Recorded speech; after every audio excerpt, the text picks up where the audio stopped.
Last year, more than 100 Idahoans reported they were the target of the sweepstakes, lottery, and prize schemes to the Better Business Bureau. Joining us today is the Better Business Bureau's Jeremy Johnson to talk about a new study that takes a closer look at these scams. So, Jeremy, what did you learn from this report? Well, what we're seeing is a lot of these sweepstakes scams are coming from, mail, cold calls, emails, and really what they're hitting is the senior citizens in the community.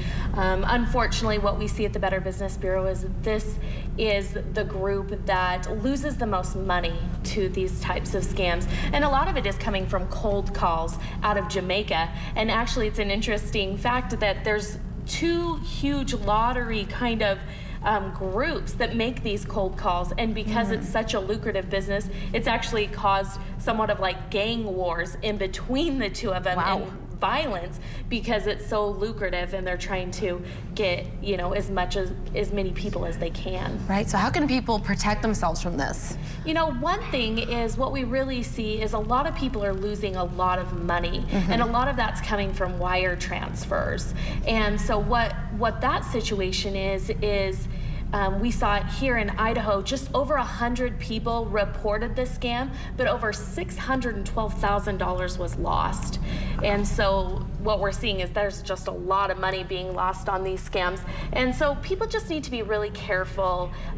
The Publishers Clearinghouse, that is a legitimate scam, but they'll never call you and solicit. Also, you can, if someone says you won something, but you didn't enter, that should be a red flag, because most of the time we do not win something we didn't enter. So if someone calls and says, you won something, the best thing to do is just step back and possibly say, well, can I get a number? I'm going to do my own research. Got it. All right. Is there anything else you think people need to know about this scam? We always encourage people to be skeptical. There's so many scammers out there, and they're very good at what they do. Anything that asking for a wire transfer, paying with gift cards, anything like that should definitely be a red flag. Got it. Thank you so much, Jeremy. You're welcome. Coming up next on KPVI News Today, we'll bring you your KPVI News Today headlines.